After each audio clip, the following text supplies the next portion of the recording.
L'autre grande tâche qui s'avère aussi importante que l'approvisionnement en bois, c'est aller chercher l'eau. Aujourd'hui, Al-Hajja se prépare à aller chercher l'eau. Généralement, c'est sa fille Hakima qui a le privilège de l'accompagner.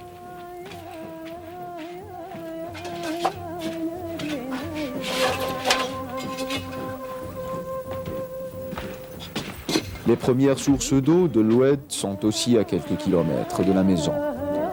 Mais aujourd'hui, il fait encore beau.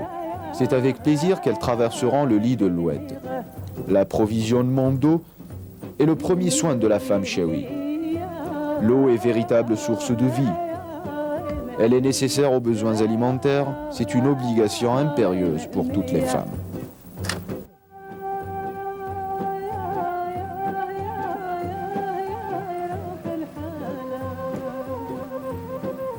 Regardez ce que va faire Hakima. Elle casse quelques branchettes d'olivier qu'elle mettra par la suite dans la gerba une fois remplie d'eau.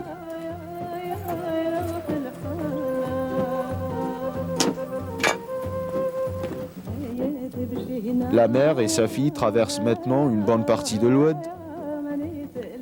Les eaux de l'Oued ne sont pas dangereuses ces jours-ci. Nous filmons ces scènes bien avant la période des pluies. La traversée de l'Oued est donc facile pour nos deux femmes. Pour éviter d'aller jusqu'aux sources trop abondantes, Al-Hajja a décidé de s'installer tout près de ce gros rocher puisque c'est la même eau de source qui coule partout. Les sources sont nombreuses sur les flancs des montagnes. Et puis cela lui permettra aussi de retourner chez elle un peu plus tôt que d'habitude.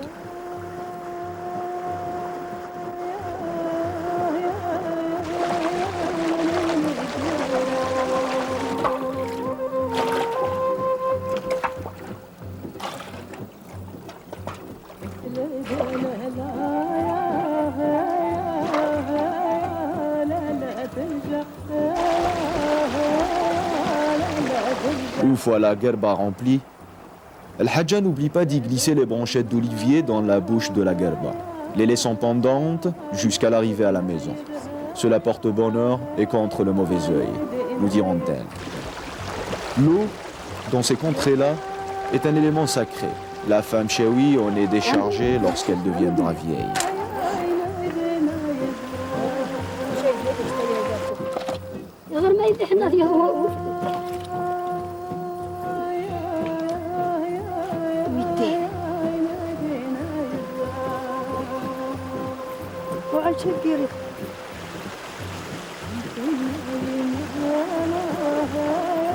C'est le moment du retour.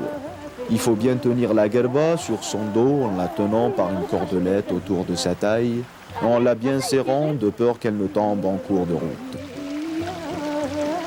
Une gerba remplie d'eau pèse environ une vingtaine de kilos.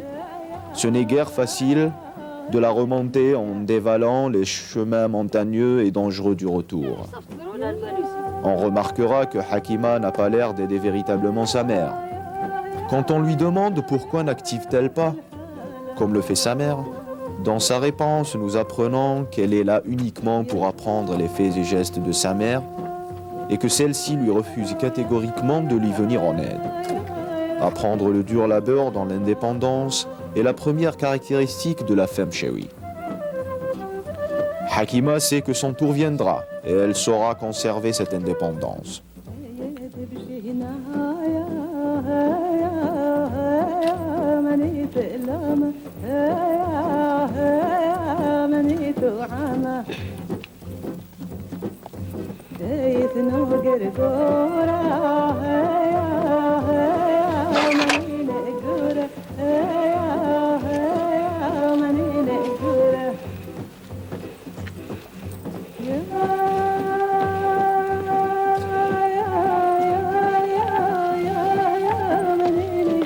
S'approvisionner en eau est une grande tâche qui incombe aussi à la femme. Là, l'homme est absent. D'ailleurs, l'homme ne sait pas tenir une gerba sur son dos comme le fait si bien sa femme. Cette fonction, Al-Hajja Zohra l'assume chaque jour et durant toute sa vie.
Comme la maison d'El Hadja est construite sur le flanc de la montagne, elle comporte des hauts et des bas, des étages en quelque sorte.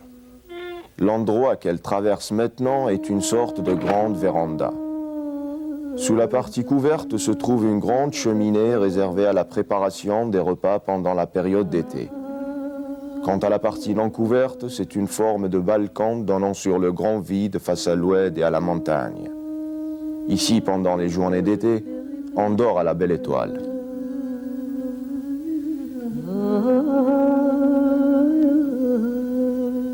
El Hadja descend maintenant sur une longue poutre en forme d'escalier.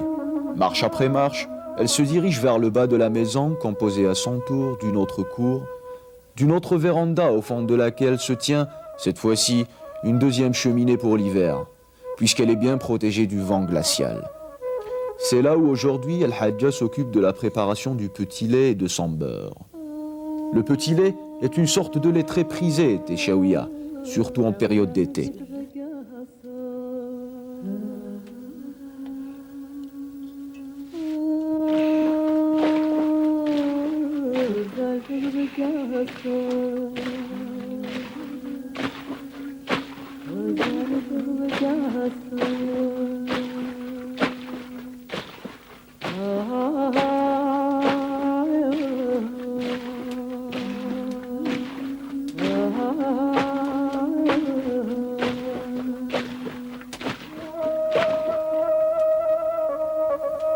La préparation du petit lait est d'un soin appliqué, puisqu'en plus du lait généralement d'un goût aigre, les enfants attendent toujours l'apparition de petits morceaux de beurre que la femme forme spécialement dans un processus de mouvement rythmique que seul El Hadja a le secret.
Quand la femme sent que les grains de beurre commencent à se former, ces derniers s'accrochent petit à petit dans un rythme soutenu, régulier. Elle arrête le mouvement brusquement de sa main, elle fait sortir le beurre en petits morceaux. Le petit lait est alors laissé à part. Quant au beurre, il servira à une multitude de choses.